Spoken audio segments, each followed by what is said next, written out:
Аԥсуара, адыга ҳабза, ахдау, намус, адыт эзден, эздел нохчала.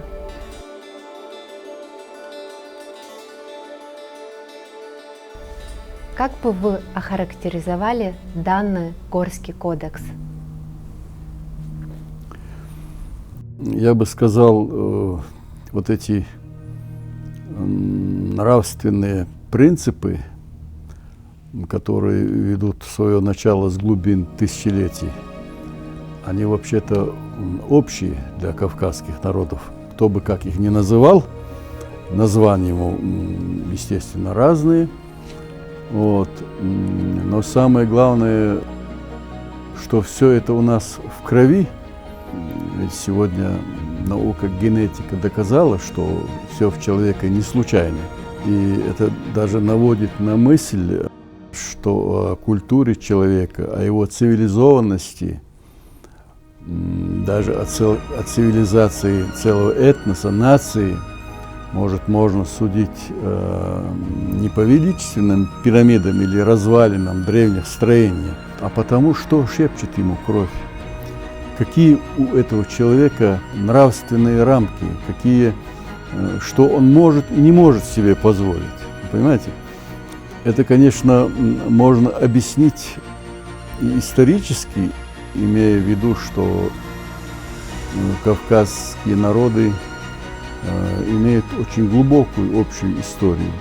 Сегодня наука определенно говорит, что самая первая человеческая цивилизация, она обнаружена в Закавказье, в хуритском мире, позже Урарту. Есть исследования, которые утверждают, что даже вот эти великие восточные цивилизации, Шумеры, Египет, имеют исток в Кавказских горах. В частности, в месте, которое сегодня называют Армянское Нагорье. Армяне-то там пришли значительно позже. Вот. Но вот там обнаружены величественные строения под землей. Там обнаружены такие артефакты, например, такие изделия, которые сегодня никакие, скажем, алмазные сверла не могут брать, на того они прочные. Это не пустые разговоры, это сегодня действительно есть такая научная информация. Как в те времена, 12, 13, 14 тысяч лет назад, люди могли производить такие твердые металлы, делать такие сооружения.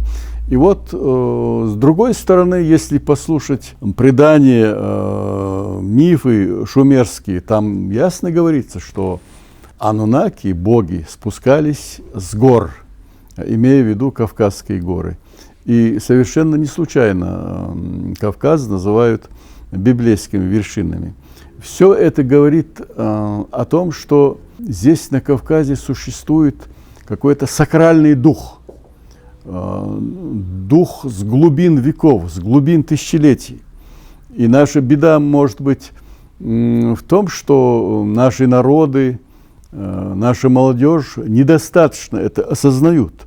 А надо было бы осознавать не для того, чтобы подчеркивать какую-то свою породистость, а для того, чтобы понять свою ответственность за то, чтобы эту духовность распространять. Вот смотрите, Россия, огромная, могучая страна с вековыми традициями, страна с высокой духовностью, уникальная страна.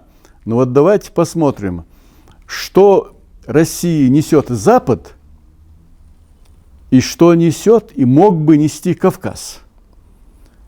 Не секрет, что Запад – это растление, разврат, распущенность. Вот это весь так называемый пресловутый западный гедонизм, когда учат человека живи для себя, для своей похоти. Не существует интересов братьев, сестер, пусть тебя не волнуют родители. Ты существо, которое создано, чтобы жить для себя. Понимаете? А что говорит духовность? Что говорит Кавказ? Кавказ говорит, чтите своих родителей. Кавказ говорит, уважайте своих братьев, сестер. Кавказ говорит, сплачивайтесь теснее, вот, несите добро. То есть все эти величайшие религиозные ценности, они уже в крови кавказских народов. У абхазов есть пословица: «Не сказав начало, не будет понятен конец». Разрешите мне тогда начать с вопросов, которые я подготовила к вам. Пожалуйста. Вы написали книгу «Нохчала». Подобные книги, на мой взгляд, очень значимы. Изучая горские духовные законы божественных постулатов, можно заполнить пробелы в понимании своих утерянных духовных знаниях, ибо передача из уста была прервана, в значительной мере утеряна. Вы же сделали ее рукотворной, создав книгу. Интересно то, что, к примеру, ислам помогает осознать, понять и вытащить глубину божественных канонов некогда данных нам знаний Горского кодекса. То, что было утеряно, когда передача была из уст в уста в какой-то момент, в связи с разными историческими событиями от старших к младшим, то ислам дополняет. Вот вы могли бы прокомментировать этот момент, на ваш взгляд, изучая Нохчала? Видели ли вы какие-то противоречия, или же все-таки истинные божественные законы идентичны там? Знаете, все абсолютно становится на свои места, если понять, что самое главное, архиважное и в исламе, и в христианстве, в мировых религиях. Это совесть. Это совесть. Вот. И все дело в том, что создав людей разумными, Всевышний их не оттолкнул от себя. Всевышний в постоянном диалоге с каждым из разумных людей на языке совести. Я, когда писал книгу «Ноев завет», я перекопал очень много литературы, научной, религиозной, чтобы понять природу происхождения совести. Можно ли объяснить происхождение совести эволюционным путем? Сегодня наука говорит нет. Дело в том, что совесть вдохнута в людей Всевышним. И если ты не отойдешь от совести, не отойдешь ни от какой религии. Понимаете? Ну, это общие, может быть, фразы. А если конкретно, то в священных писаниях ясно сказано, что и христианство, и иудаизм, книги Тора, Торат, Евангелие, Инджил, Коран священный, все они даны Всевышним. Понимаете? Но эти все религии прошли определенные стадии. Вот, например, смотрите, как характеризует ислам Всевышнего Аллаха, свят он и велик. Ислам говорит, что его нельзя видеть, что его нельзя, в общем-то, представить себе. Говоря научным языком, это метафизическая сущность, это трансцендентность, говоря философским языком. Это то, что реально существует, не может не существовать. Но понять, узнать, узреть это невозможно никакими телескопами, никакими чудесными компьютерами. То есть человеку дано понимать, что он возник на пустом месте, как и все в этом мире, как и вся галактика, как и вся Вселенная. Мы знаем, что Всевышний существует, но нельзя его рисовать, вот как христиане делают, на иконах изображают, вот Бог, вот Божья Мать и так далее, понимаете? То есть, о чем я хочу сказать? Ислам ушел дальше. Если во времена расцвета христианства людям надо было что-то показать, вот он Бог, люди были, в общем-то, достаточно примитивны, то ислам возник уже для более подготовленных людей, которые могут понимать, что существует нечто, которое нельзя увидеть глазами, нельзя услышать своими ушами, но не существовать его нельзя, невозможно. Именно это сказано в исламе. И это является принципиальным, я бы сказал, отличием предыдущих религий от ислама. Кроме того, ислам исламе есть величайшее прозрение в том плане, что человека нельзя принуждать к религии. Потому что разумный человек, совестливый человек сам разберется, что, где, как. Во-первых.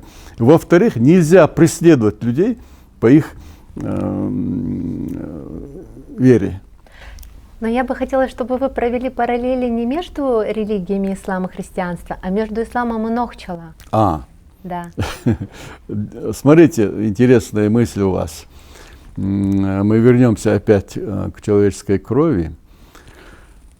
Дело в том, что сегодня наука ясно говорит, что Тора, составленная в VI веке до новой эры еврейскими писцами в Вавилонском плену, является плагиатом из шумерских преданий. Из Шумеры, которые существовали 3-4 тысячи лет до новой эры. Понимаете? Какая преемственность? А в исламе что говорится? В исламе говорится, все, начиная от Адама, первого человека, Ноя и последующих пророков, являлись мусульманами. Хотя под их именами принято считать, там, скажем, от Моисея иудаизм, от Иисуса христианство, в исламе говорится, что все они были пророками. Ислам объединяет всю человеческую духовность, всю человеческую мудрость, все откровения, спущенные Всевышним, ислам объединяет. Поэтому ислам – это последнее слово. Уточните, пожалуйста, шумеры – это чьи предки? Дело в том, что сегодня наука точно не говорит этническое происхождение, что их просто называют черноголовыми, по-разному все это трактуется. Но дело в том, что в науке совершенно известно, что пророк Авраам был хуритом. В общем-то, перволюди, которые до того, как они стали дробиться на чеченцев, черкесов, там, дагестанцев, ингушей и так далее, сейчас в науке принято говорить нахско-дагестанское, там, имея в виду группу языков, да, нахские народы, это все позже, это все потом. Вот. А вот к шумерскому миру, скорее всего, уходят наши далекие предки, хуриты, хетты, которые являются признанными науками предками абхазо-адыгских, черкесских народов. Кавказцев. Предки кавказцев. Предки кавказцев, безусловно. Вот почему вот эта связь народов. Такая похожа ислама и нашего Горского кодекса получается. Ну да. Вот я даже вот более конкретно могу сказать, вот эти идеи единобожия, монотеизма, они были в крови кавказских народов. Еще говорят шифр в наших языках. То есть, если заниматься лингвистикой, то там вот очень много корней связано. Очень интересный вопрос. Смотрите, я еще был студентом. 1968 год. Советский Союз выпускал очень серьезный журнал, назывался «Знание – сила». И вот в этом журнале «Знание – сила» был материал со всемирной конференции «Компаративисты». Компаративисты – это лингвисты, которые на основе языковых данных восстанавливают истории народов. Так вот, в этом журнале, он у меня даже сегодня есть, я его сохранил, было нарисовано древо языков. Так вот, древо, там, значит, разные народы, семитические, угрофинские, индоевропейские, все. И у самого истока этого дерева был язык, который назывался сино-кавказской ветви. Чина – это Китай, кавказские народы. Вот. И смотрите, как определяют древность языка. Есть даже какая-то таблица Сводыша, по-моему, она называется. Определяют сперва, какие слова могли возникнуть раньше всех. Какие слова были абсолютно необходимы человеку в человеческой речи. Оказывается, эти слова «хи» – вода, «це» – огонь, «ария» – долина, «ана» – небо, «эла» – верховный, главный. Вот смотрите, «эла» – верховный, главный, «элохим» – от «элохима» – Аллах. Если уйти уйти глубоко в самую суть человеческих языков, получается, в общем-то, вот эти слова древнее, чем даже семитские языки. Корень. Корень, да, корень. Вот да. Смотрите, вот «ц» слово, тоже очень старое слово. «Ц» – это огонь, «ц» – это имя, «ц» – это дом, который построен цено, вот. «Ц» – это красный цвет, понимаете? И «цена» – это чистое. Вот. Оказывается, вот в Китае долгие века существовала империя Цин. Вот. Она переводится как чистая империя. Цени у китайцев, вот, казалось бы, антропология другая, там, черты лица, все, но это все меняется со временем в течение тысячелетий.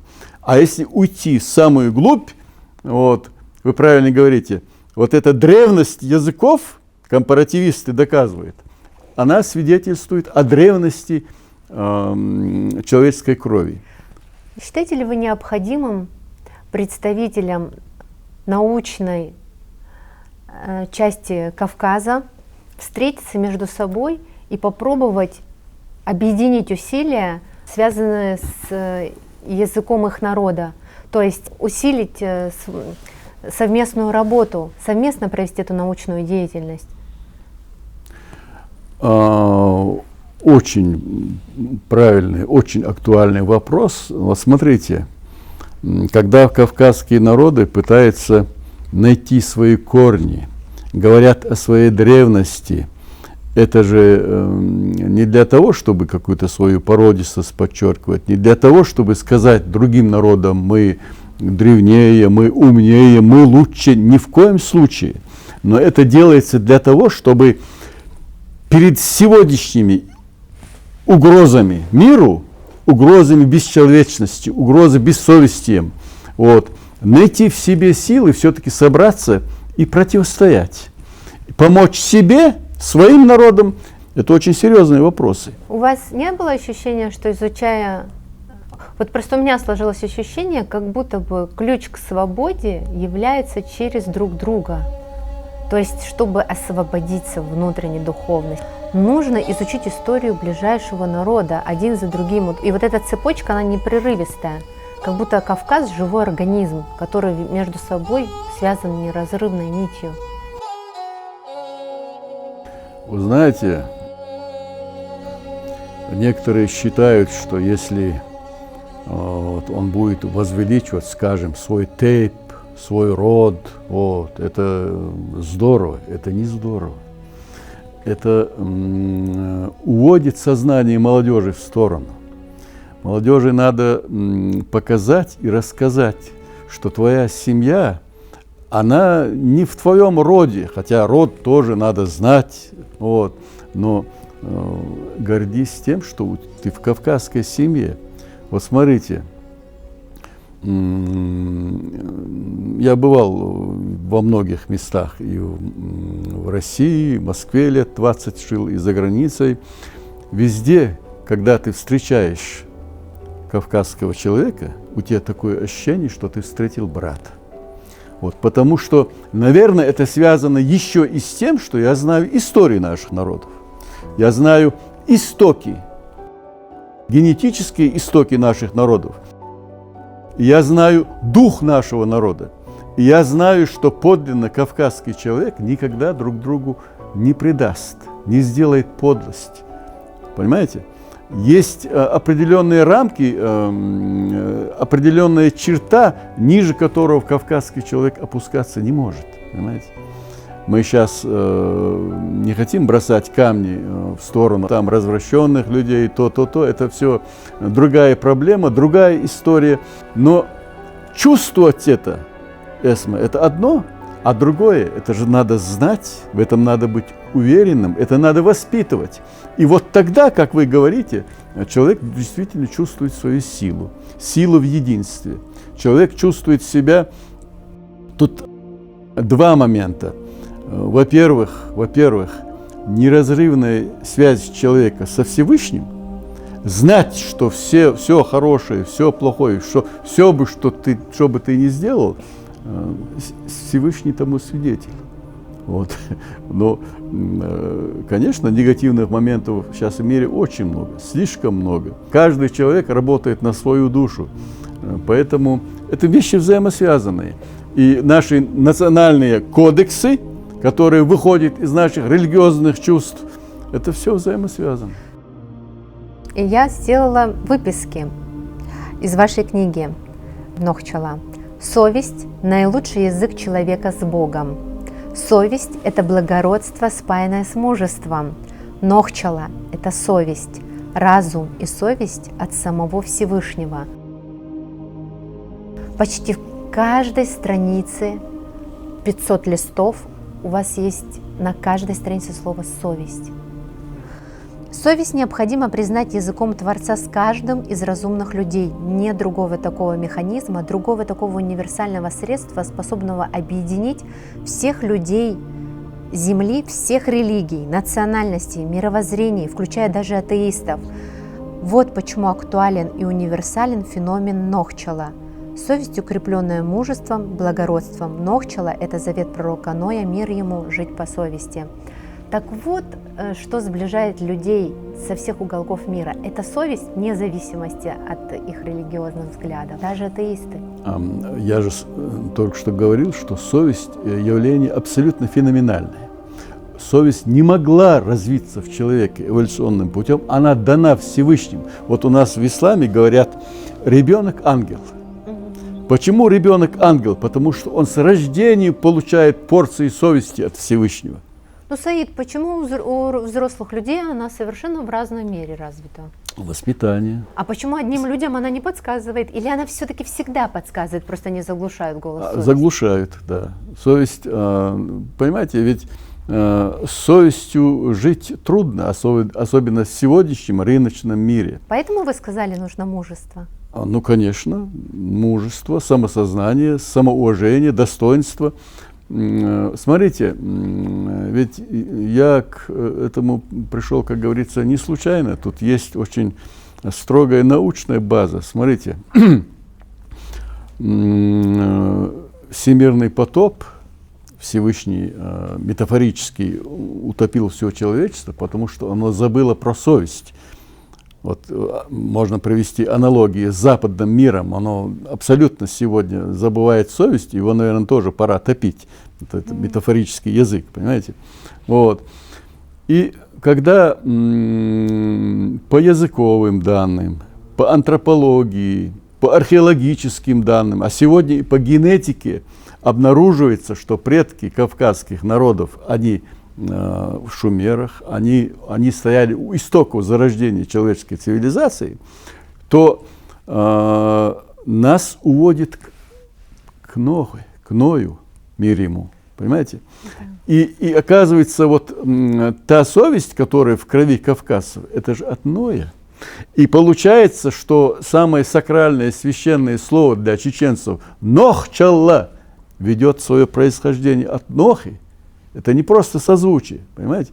Нохчалла, то есть Нохчалла, оказывается, это завет пророка Ноя.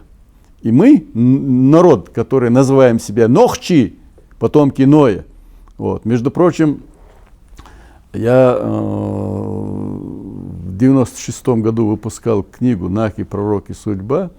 Я впервые об этом сказал. Я нигде этого не видел, что Ноха, это Нохчи от Ноха.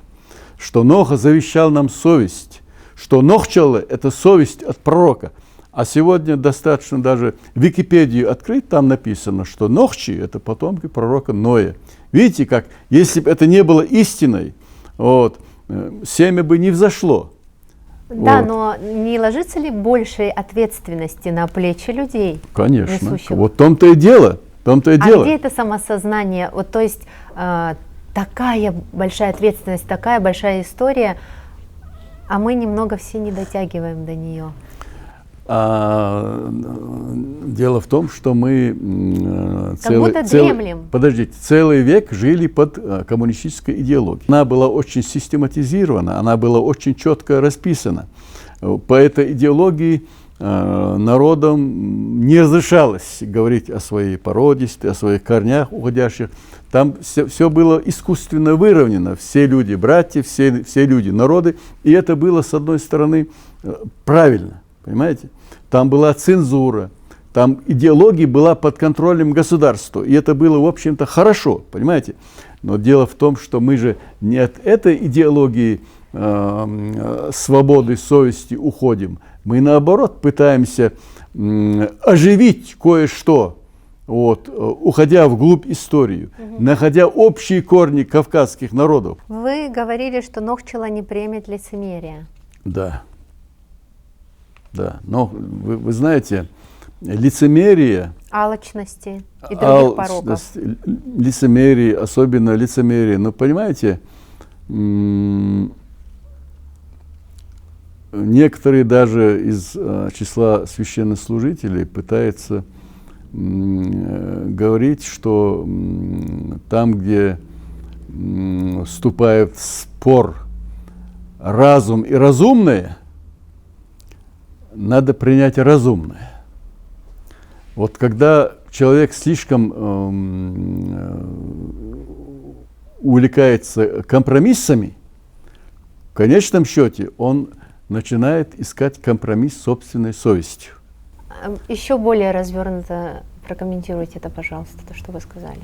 Ну, наш рыночный мир, когда все абсолютно подчинено деньгам, это не секрет. Вот. Говорить людям, не любите деньги, там, скажем, любите дух и прочее, это все совершенно бесполезно. Интерес к материальному, интерес к деньгам, интерес даже к роскоши существует. Понимаете? Но до каких пределов человек может дойти в своей погоне за материальным, забывая о духовном? Вот. Ну вот ему он думает, зачем мне, у меня одна жизнь, и почему бы мне не прожить в комфорте, почему я должен, по совести никто не живет, ну он так, например, я утрированно говорю, почему я не могу себе позволить эту вольность, в конце концов я же не убиваю, например, кого-то, да, это моя жизнь, я хочу жить хорошо, ну немножко уступаю в моментах где-то с совестью, но если бы я не шел по головам, у меня бы не было того, чего сегодня есть. Однако мне сказали однажды мусульмане, в исламе сказано так, если тебе предначертан определенный заработок, он у тебя будет, а выбор, причину, по которой он будет, уже выбираешь ты. То есть от продажи фруктов, образно говоря, или от продажи уже оружия, это уже твой выбор. Ну, я пытаюсь от вас услышать ответ, почему, чтобы молодежь услышала, почему не стоит торговать совестью в этом капиталистическом, сложном, агрессивном мире? Ради чего? Все дело, наверное, в том, как себе человек представляет ценность жизни. В каких-то дорогих вещах или в богатой душе. Понимаете? Человек уважает свои вещи, которые он накопил, или он уважает свою благородную душу. Ведь самая большая в этом мире ценность, самая большая роскошь – это человеческая душа. Это если человек сам себя уважает, цене этого нет. Он не только неуязвим, он высоко поднялся над этим суетным миром. И поэтому, конечно, человеку с голоду умереть не дадут. Если он пойдет на работу, он будет нормально зарабатывать, он получит возможность кормить свою семью. Но опять-таки, вы совершенно правильно говорите, вот эти баланс между разумным и алчностью. Ведь смотрите, что происходит. Ведь самые алчные люди – это же богатые люди, правильно? И у многих из них ощущение неудовлетворенности все равно присутствует. Да. Чем у человека много денег, чем человек роскошнее живет, ему хочется еще больше. Страсть к накопительству превращается в болезнь. Мы пытаемся от этой болезни молодежь свою отгородить, понимаете? А бывает, встретишь человека, он обычный крестьянин, а ощущение, что видишь царя. Такое было ощущение, как будто, ну, он самодостаточен, у него как будто все есть. Он такой спокойный, умиротворенный. Ну вот эта умиротворенность, она, в общем-то, и приходит от понимания истинных божественных ценностей. Вот этот человек как раз и является подлинно верующим мусульманином. Не тот человек, который 5 раз летает хадж и, возвращаясь, опять ворует. Вот. А тот человек, который, в общем-то, конечно, религиозные обряды, принципы надо соблюдать, от этого никто никого не освобождает, но вместе с этим все это надо делать не ради обрядов, не формально, а все это надо делать глубоко осознавая ценность того, что ты делаешь. И здесь тоже есть разница между формально верующим и фактически верующим человеком. Поговорим о скрытой борьбе с душой человека. У вас есть в книге такой фрагмент. В императивном законе сатанизма, когда стараются привести все общество в состояние, когда все должно зависеть от денег. Поясните, пожалуйста. То есть кто-то пытается внушить человечеству, что вся ценность первична от финансов, от финансового положения. Мы с вами слышали такое понятие, как новый мировой порядок. Да. Вот. Дело в том, что по подсчетам серьезных людей, в их числе был и покойный Гайдар Джемаль, очень светлый человек. Дело в том, что частный капитал, он намного превышает капитал государственный. Капитал, который под контролем парламентов, имея в виду все бюджеты, все ценности, частный капитал. И причем нельзя говорить этот капитал там еврейский, чеченский, русский, он безродный капитал. В своей книге «Ноев завет» я много пишу об этом, я называю ее ББК – безродный, бесконтрольный капитал. То есть капитал, который вот эти сошедшие с ума от своих богатств люди могут использовать как хотят. То есть эти люди, накопив громадные богатства, громадные капиталы, которые не снились ни Карлу Марксу, ни Фридриху Энгельсу, они, наверное, не предполагали, что капитализм может дойти до такого уродства, до такой бесчеловечности, понимаете? Эти деньги эти люди направляют к тому, чтобы лишить людей духовности, чтобы духовного человека переродить в послушное рыночное существо. Так вот, в этом новом мировом порядке, который создают вот эти владельцы бешеных капиталов, в этом новом мировом порядке они хотят просто видеть человекоподобные существа. Вот почему они стирают разницу между мужчиной и женщиной. Вот они почему выступают против крепких семей. Вот почему они разрушили институт семьи. Вот они внедряют вот этот принцип гедонизма. Принцип гедонизма, при котором брат не признает брата, брат не ответственен за сестру, даже родители, чужие люди так им внушают. Живи для себя. То есть вы, простите, то есть когда вы говорили про Запад, вы имели в виду или Европу не обычных людей, а что оттуда есть некая политическая сила, которая распространяется по миру? Под Западом, под коллективным Западом мы сегодня понимаем прежде всего западную идеологию гедонизма, западную идеологию бесчеловечности, западную идеологию, которой они очень последовательно, методично и упорно приносят в Россию. У вас есть также слова о том, что чем быстрее нас поглотит безбожный мир рынка, тем быстрее мы забудем свою национальность, веру, совесть, тем быстрее нас поглотит дьявол цинизма. А к чему может привести поглощение дьявола цинизма? Что с нами может произойти? Может произойти то, что замыслили вот эти создатели нового мирового порядка. Им же даже люди на земле лишние. Вот смотрите, штате Джорджии, Соединенных Штатов Америки, поставили громадные глиняные плиты, назвали их скрижалями. И самым первым пунктом написали: да не превысит население Земли 500 миллионов человек. Даже 1 миллиард людей не допускают, понимаете? Эти люди абсолютно цинично, зная, что у них громадное количество денег, и что они с помощью денег многого уже добились на этой земле, они как программное заявление это написали, понимаете? Сейчас население Земли около 9 миллиардов человек, а они допускают существование только 500 миллиарда. Но это же невозможно. Нет, подождите, они провозглашают это как манифест. Они говорят, что на Земле достойно жить 1 миллиард человек. Его назвали золотым миллиардом. Понимаете? Когда о таких вещах много говорят, это надоедают и бросают из виду. Но на самом деле такая теория, такая практика существует. Мы живем на Земле вот с такими установками. Вот смотрите, и когда теперь говорят, что все эти эболы, коронавирусы, все эти страшные болезни, они вышли из лаборатории, они искусственно создаются, чтобы сокращать население Земли.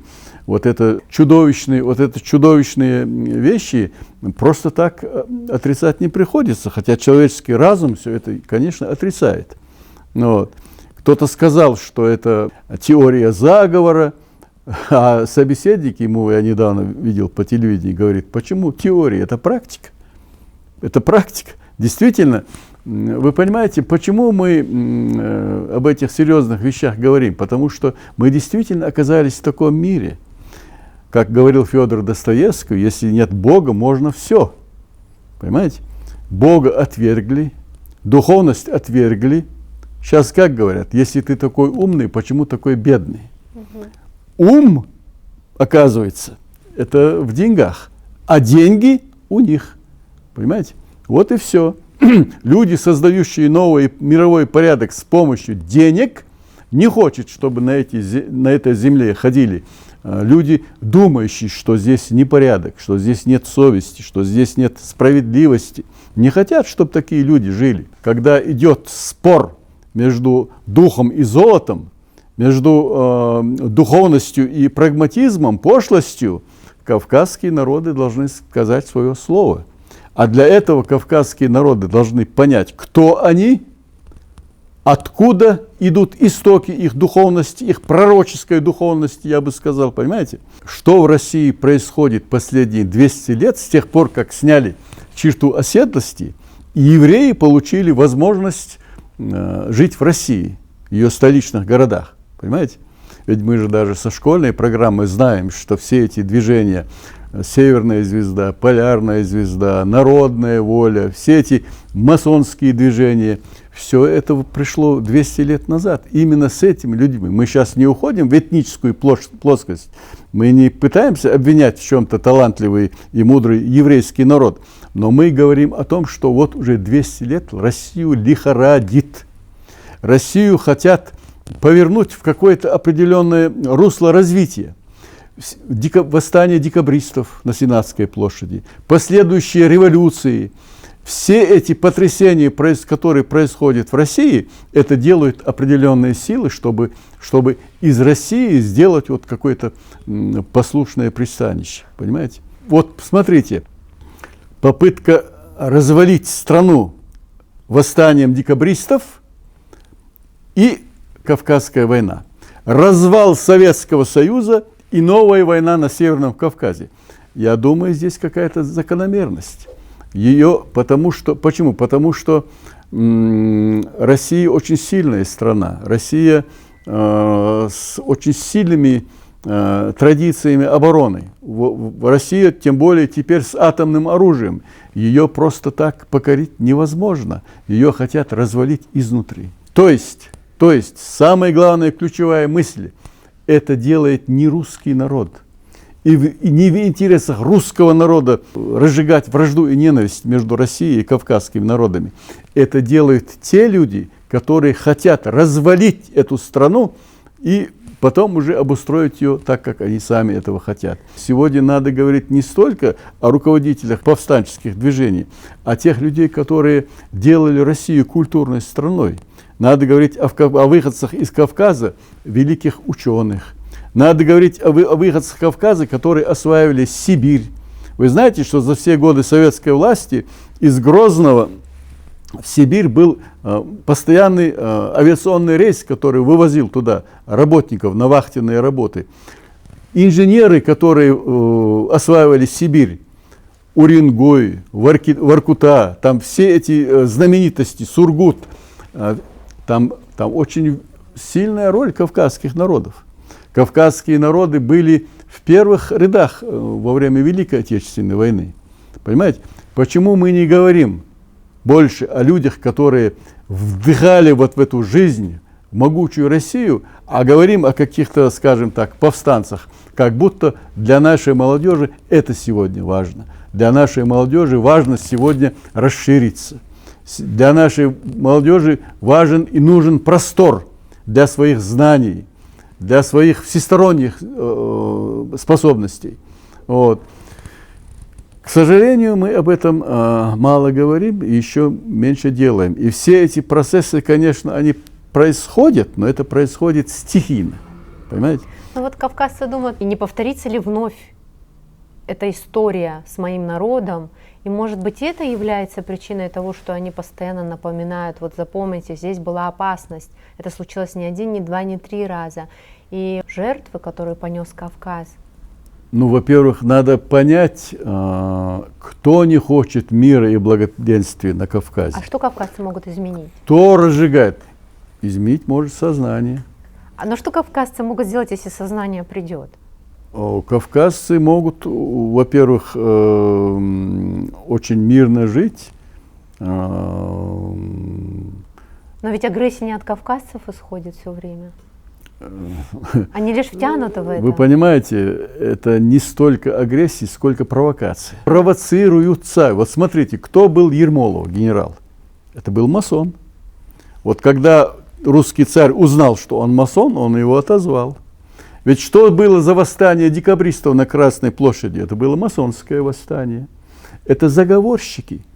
Ведь почему они поднимают хазарские знамена по отношению к Северному Кавказу, что якобы хазарский каганат это было иудейским государством, и что сионисты сюда могут прийти с поднятыми флагами, как на свою родину? Во-первых, это неправда. Хазария это было тюркское государство. Иудеями там были какая-то группа купцов, действительно, купцы, понимаете? Но поднимая эти хазарские знамена, говоря эти проекты, одни их называют Великая Хазария, другие называют Новая Хазария, все эти грязные сионистские капиталы рвутся на Северный Кавказ именно под хазарскими знаменами. И вот кому выгодно сегодня стравливать между собой даже чеченцев и ингушей.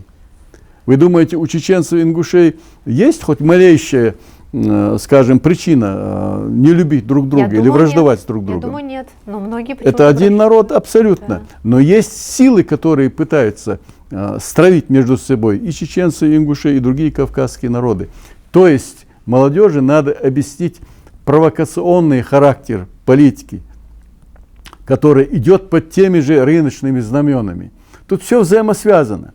Деньги, вот, геостратегические интересы, провокации, вот, планы, скажем, этих сионистов, которые пришли уже, провоцируют нас уже 200 лет, как говорит Александр Солженицын. Эти вещи, в которых надо разобраться, и надо понять нашей молодежи, что русский народ как таковой не враг.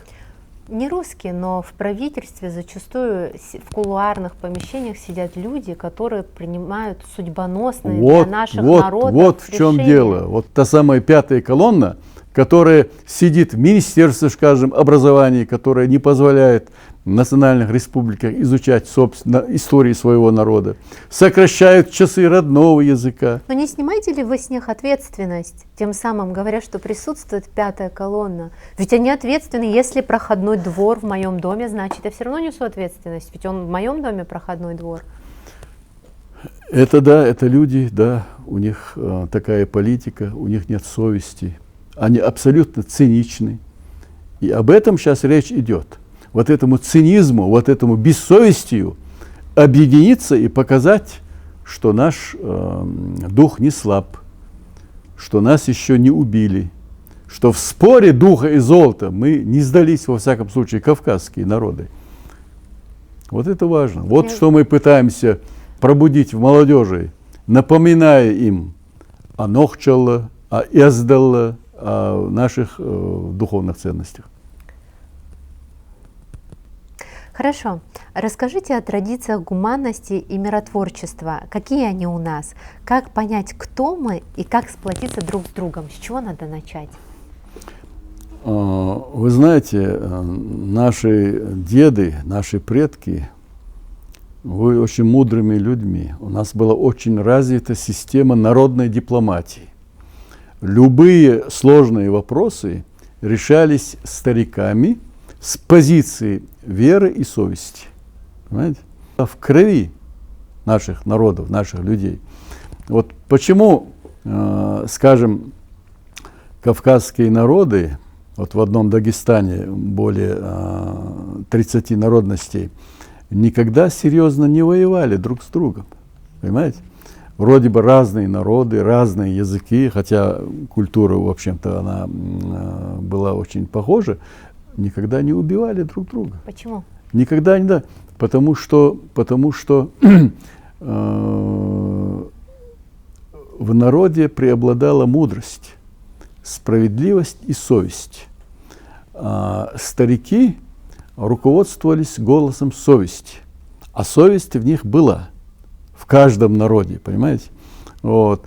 Люди знали, что такое зло, вот, что такое справедливость, что такое несправедливость. Ну и экономическая и социальные системы не были так запутаны, как сегодня. Вот смотрите, много ли у нас чиновников, которые не берут взяток? Взятки практически стали нормой. Да. И сегодня, в общем-то, невозможно докопаться, почему люди вот себя вот так вот безбожно, бессовестно ведут, понимаете? Вот. Вот еще почему надо бы вспомнить про совесть, про свои истоки, про свои корни, про свои традиции. Насколько это сегодня важно и ценно.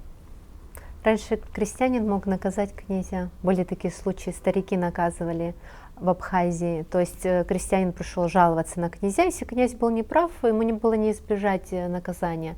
А в многих регионах даже разделения не было. Князь, крестьянин, все равны. Также я слышала, что многие не расходились до тех пор, пока вопрос не был решен. Даже если на это требовалось от нескольких дней до нескольких недель. Но они решали его наилучшим образом, старейшины. Я знаю также, что частично Европейская конституция была списана с кавказцев, махаджиров в Турции. Причем послали туда японских представителей, так как они имели свою культуру, которая разнилась с культурой европейцев. И вот эта частичность по правам человека была вот до сих пор в Конституции Европейского Союза вот действует. почему кавказские народы так легко, безболезненно и так успешно приняли ислам. Потому что вот эти самые принципы справедливости, вот эти самые принципы человечности, они общие. И как в наших национальных традициях, так и в Священном Коране. Сегодня весь мир признает, что самые первые истоки подлинной демократии кроются в исламе.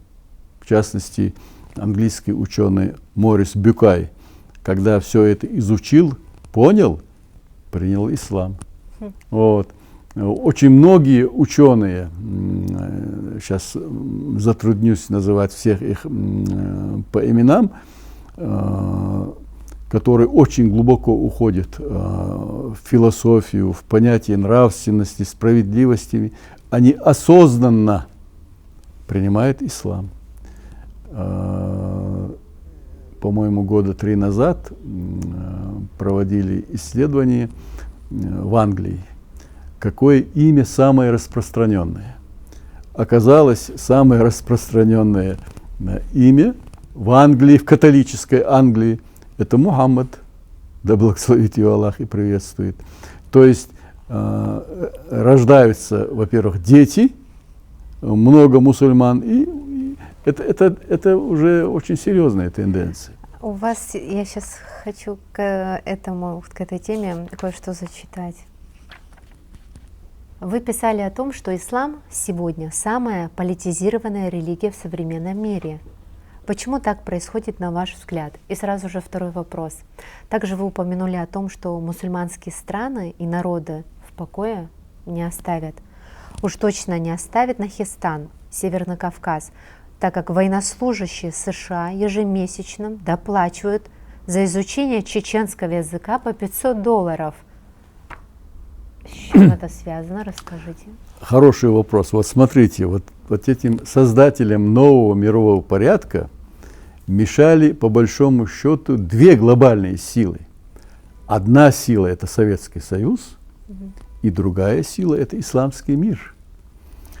Вот масон там первого градуса Пайк еще лет 200 назад говорил, что самая последняя война в мире будет война с исламским миром.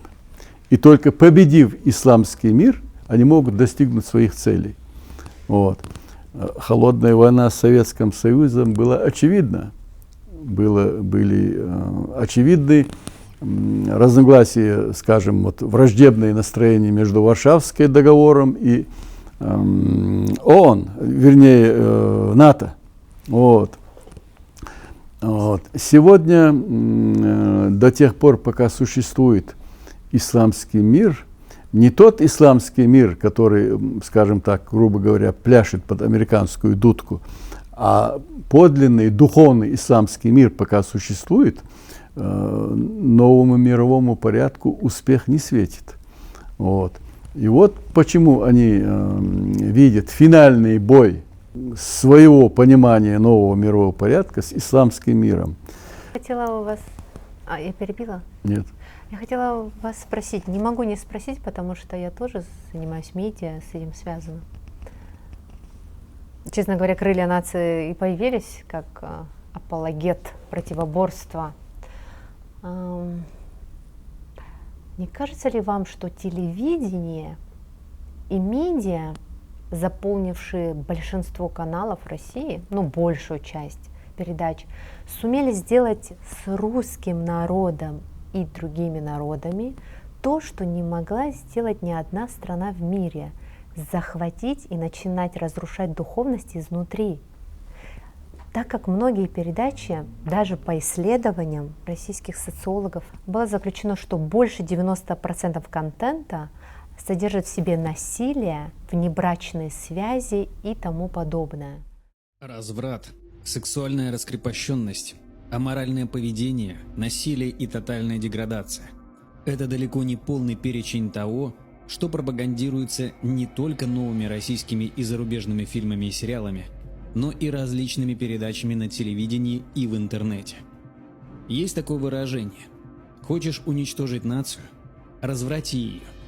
И прежде всего это происходит через молодое поколение с неокрепшей или только начинающей свое формирование психикой. Почему сегодня то, что было ненормальным еще 30 лет назад, стало поощряемой нормой? Все просто. Во-первых, окно Овертона сработало на перспективу. Во-вторых, управлять морально разложившейся бесформенной массой гораздо удобнее, чем полноценным и самоопределившимся здоровым обществом, которое имеет стальную мораль и титаническую волю, а значит иммунитет к патогенам разложения изнутри.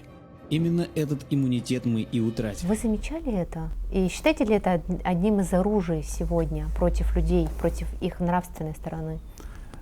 Это главное решающее оружие. Понимаете? Потому что особенно молодежь с его неокрепшим сознанием все эти ночные каналы, где вся эта грязь, она вроде бы пишут там до 18 лет или то да сё, какую-то строчку, но это же чушь, как говорится. Все прекрасно понимают, что запретное сладкое. Даже меня удивляет даже не столько вот эта позиция телевизионщиков, она понятна. Их специально финансируют, чтобы они совращали людей, чтобы вся нравственность была убита в людях. Вот в мусульманских республиках все эти муфтияты, все эти наши командиры духовенства, почему они позволяют транслировать вот эти каналы в республике? Понимаете? Вот. Никто ведь ничего не говорит, ни православная церковь, ни мусульмане. Религия даже не протестует против этой грязи. Почему? Но я знаю случаи, когда пытаются противостоять, а для них это плохо заканчивается. Вы совершенно правильно говорите, это же ужас. То, что было, в общем-то, сакральным, священным, испокон веков, тысячелетиями в наших народах, взаимоотношения мужчины и женщины, все это выставляется настолько открыто, настолько цинично, не только по телевидению, но и в интернете, в телефонах. Возвышенные вещи высмеивают, а низшие вещи говорят, вот это и есть норма. главное оружие этой сатаны. Вот мне нравится, что даже наши власти часто стали употреблять вот это слово «сатана», а по-другому и не скажешь. Сатана завладел нашими средствами массовой информации, сознанием нашей молодежи. И мы на этой даже передаче с вами стараемся найти какие-то механизмы, чтобы пробудить в людях вот эту совесть, вот эти традиции. И в этом отношении ваша передача, она совершенно уникальная, она абсолютно необходимая, она абсолютно полезная. Надо хотя бы попытки делать. Спасибо. Не смущайте нас. Иншаллах, получится что-то. Я заметила, что в благополучных странах у них нет такого контента. Они не позволяют. Такой резкий резонанс. Я бы сказал, Эсма, что этот вопрос, как телевидение совращает молодежь, он даже не изучается, он даже не обсуждается. Серьезно, я имею в виду. Только вот бытовые разговоры, все прочее. А ведь надо было бить тревогу, потому что это страшнее ковида. Они убивают совесть. Они убивают совесть, они убивают человечность. Они превращают человека действительно вот в это циничное ничто, в рыночное существо. Есть такой еще термин. Чем это грозит для нации, для государства? Это грозит человечеству вырождением. Понимаете? Потому что это проблема ни одного государства, ни одного народа. Это проблема всего человечества. Либо оно остается совестливым, либо оно остается в вере, либо действительно это человечество сведут до, в кавычках, золотого миллиарда.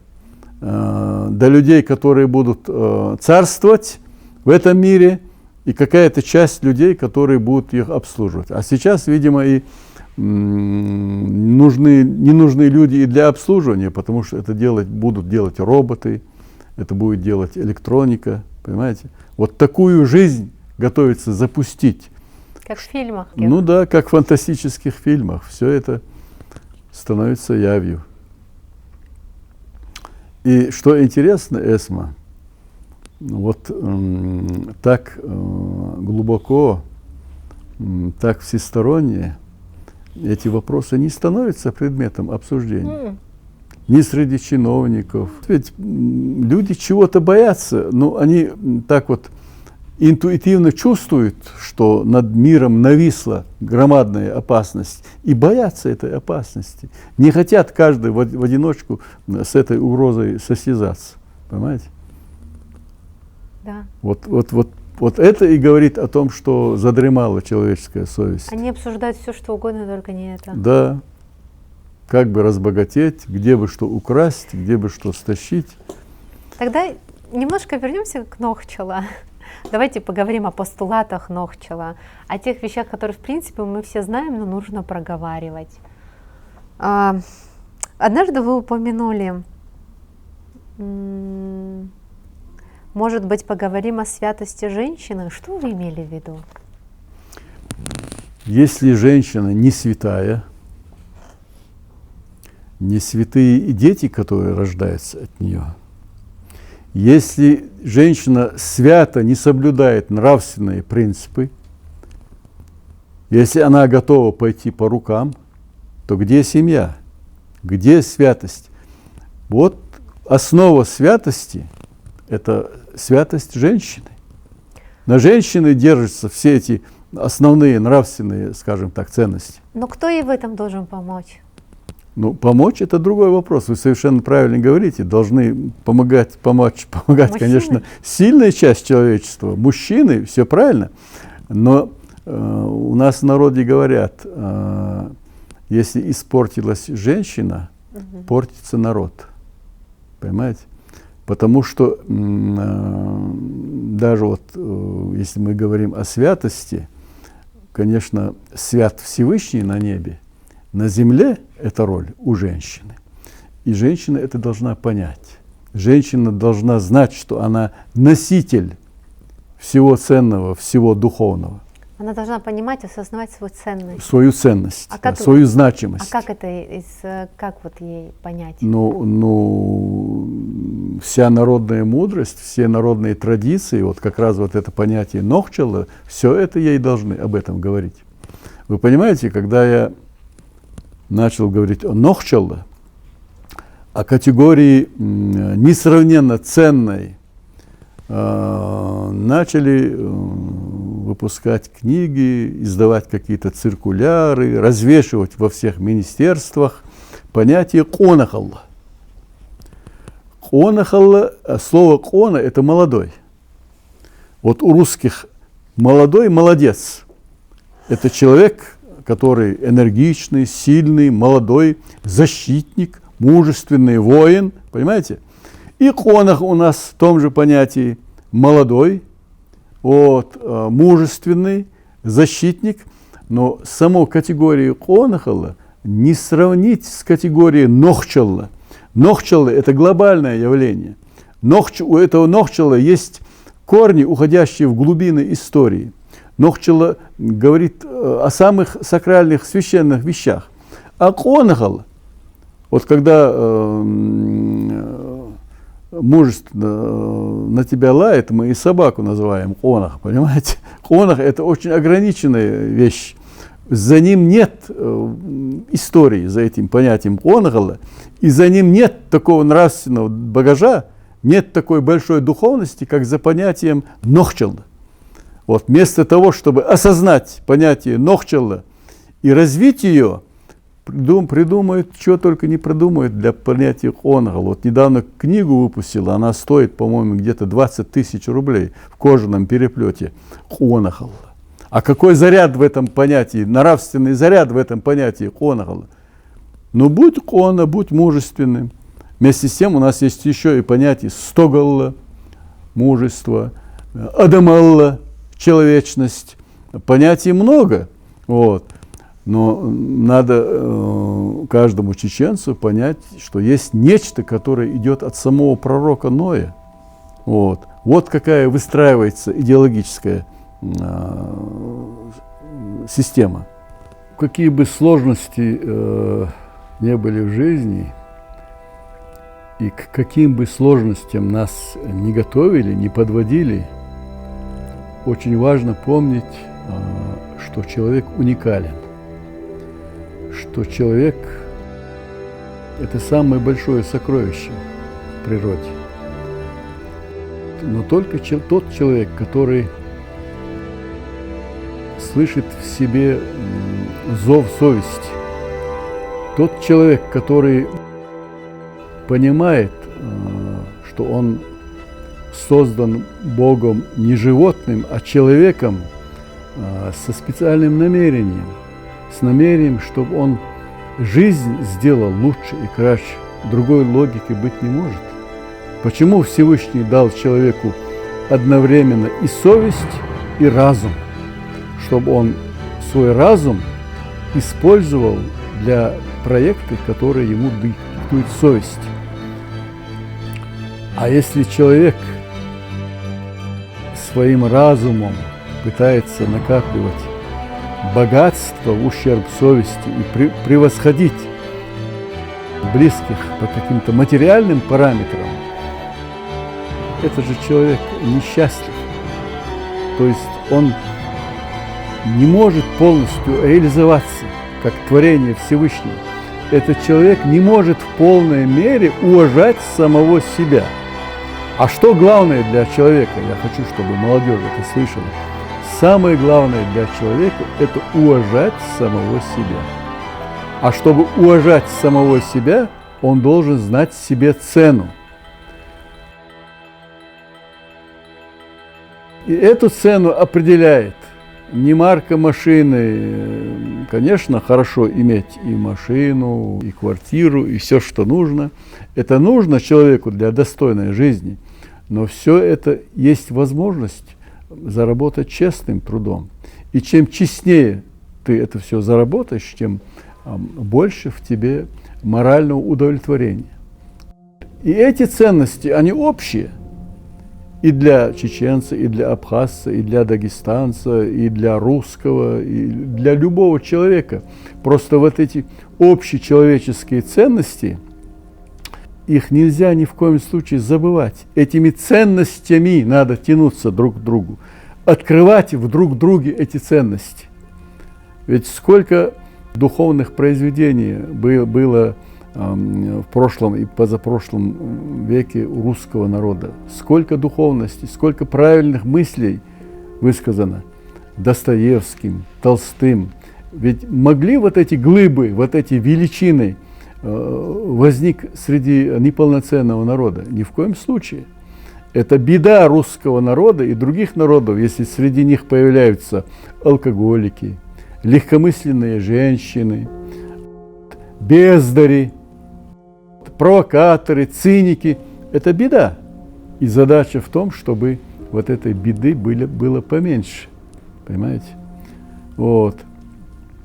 Когда я говорю молодежи у себя здесь в республике, что у нас появилась уникальная возможность, уникальнейшая возможность своей духовностью, своим нохчалла, значит, украсить жизнь России, где бы вы ни жили. Понимаете? Почему-то думают, что я, когда хорошо говорю о русских, скажем, имею в виду каких-то алкоголиков, имею в виду каких-то ОМОНовцев, которые приходили нас зачищать, имею в виду гулящих женщин, которых, значит, надо стыдиться. Да нет же, какие бы пороки не постигали общество, эти все пороки временные. Творец создает каждого человека. Почему в исламе говорится, что каждый ребенок – это ангел? Потому что каждый ребенок рождается с долей совестью. Вот. Поэтому надо жить по этой совести, и это самое главное. А все другое, это, конечно, имеет значение, но это, скажем, второстепенное. Вот что бы я сказал молодежи. Цените в себе, самих себя, свой дух, свою нравственность, свои традиции, которые идут из глубин тысячелетий. И ваше счастье – это когда вы уважаете самих себя.